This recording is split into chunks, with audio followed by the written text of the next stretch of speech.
Media bias shapes public perception and in turn influence the quality of democracy, particularly in the age of social media.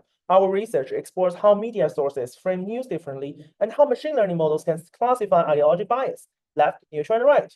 We built on parallel study shows that machine learning and deep learning can effectively detect ideological patterns in news content. Traditional models like random forest and logistic regression also perform well, supporting hybrid approaches. Our study formalizes this as a multi-task classification task, enhanced by ensemble, boost, and stacking. By improving bias detection, this research promotes media transparency and helps citizens engage critically with diverse perspectives. Our news article dataset was sourced from all sides. It's a platform that aggregates news articles from across the political spectrum, and each article in our dataset comes with expert-assigned political bias labels at the test level, which serve as our outcome variable and ground truth. And in total, we collected more than 30,000 articles with 15,000 associated features, but our primary focus is on the article test, namely the content original column. We experimented with two preprocessing approaches, TF-IDF with stop word removal and test embeddings using a BERT-based transformer. And here's a quick EDA. The political bias is categorized into three classes, and the dataset maintains a quite balanced distribution across these categories. And here are the top words, word clouds for each of the three classes. We also project the different representations of news articles onto a 2D TSNE plots for visualization. For model training, we start off building a logistic regression classifier while randomly searching for the best hyperparameters with twofold cross-validation. The random search output a model that chooses L1 norm and penalty 1. From the feature importance plot, we can see words like LLC, rooters, political, and so on are the most important ones that determines the biases of news articles. And apparently, the model is making decision primarily on the name of the media platforms.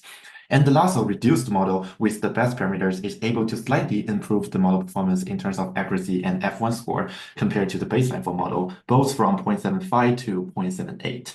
While this is a very slight improvement, the nested model uses only 2,185 features instead of the 3,000 ones in the TF-IDF matrix. And that's the strength of Lasso. It's performing feature selection that naturally overcomes issues of multicollinearity that leads to instability of the model. We claim that the logistic regression is a decent baseline, but recall that from the visualization, the relationship we are modeling isn't that clear-cut. Linear models may not well capture the nonlinearity in our data, and the model is still making mistakes across all three levels. Unlike linear models, random forests capture complex word relationships and is resistant to overfitting. To enhance performance, we turn hyperparameters using randomized search, optimizing the number of trees, depths, and the minimum sample per split.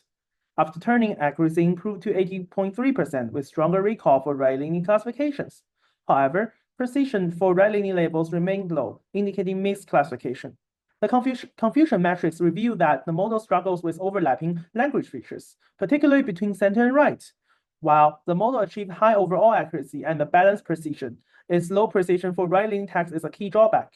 To improve efficiency, we applied PCA, a dimensional reduction technique. While this helped with computational speed, it significantly reduced accuracy due to the loss of important word relationships, making it unsuitable for the task. So apart from more traditional models, we also applied more advanced neural networks, such as the llama model, to perform the classification task.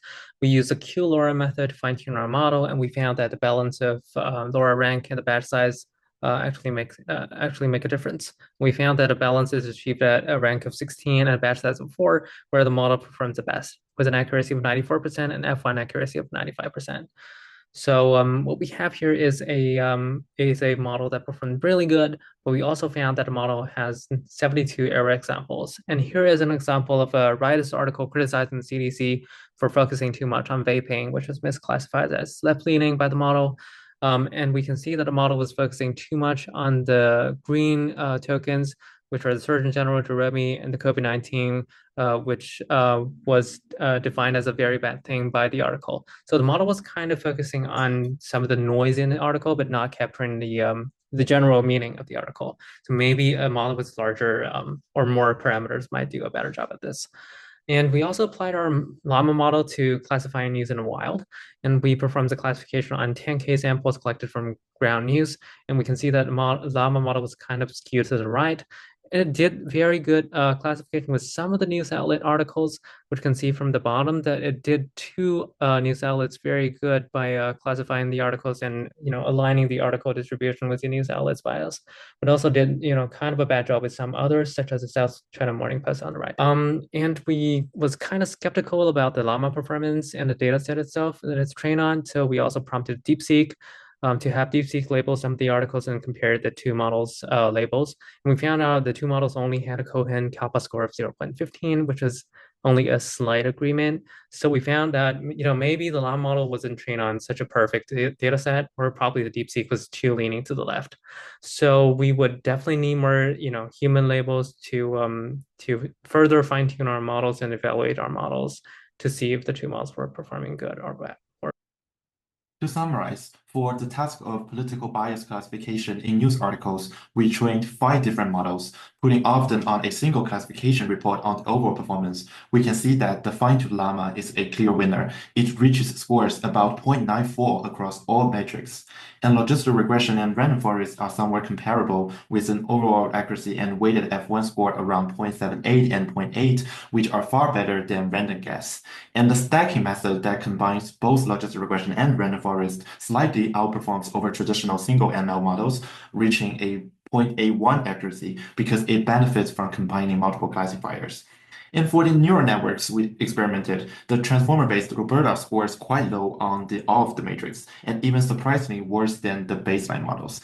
It suggests that a complex neural network model doesn't guarantee improved performance, but can sometimes run the risk of overfitting the training data.